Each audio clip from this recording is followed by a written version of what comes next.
তো নমস্কার বন্ধুরা, আজকের ব্লগটা আমি এখান থেকেই শুরু করছি। আর যখনই আমরা শ্যামবাজার বা হাতিবাগানের দিকে কেনাকাটা করতে যাই না, কিন্তু এই রাস্তাটা নেই, কারণ এই রাস্তাটা না আমার খুব ফেভারিট আর খুব ভালো লাগে।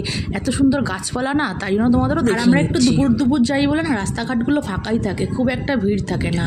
আর দুপুর টাইমে যাওয়া মানে হচ্ছে অদ্বি ঘুমিয়ে থাকে, তাই ফাঁকে আমরা যেতে পারি। আর আমরা চেষ্টা করি 2-3 ঘন্টার মধ্যে মার্কেটিং করে চলে আসা, তাই জন্যই ওই দুপুর টাইমটাই আমরা বেছে নিই। আর এই রাস্তাটা যে আমার কি পছন্দ না, পুরো মনে হচ্ছে। এই জায়গাটার নাম হচ্ছে চিতপুর স্টেশন। এখান থেকে সব দূরপাল্লার এই স্টেশনটা খুব ফাঁকাই থাকে, অনেকে এখানে আসতে চায় না, অনেকে শিয়ালদা বা হাওড়া স্টেশনে ব্যবহার করে, কিন্তু আমাদের জন্য খুব উপকারী।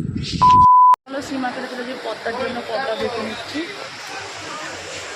পদ্মাগুলো দেখে এটা ভালো লাগছে।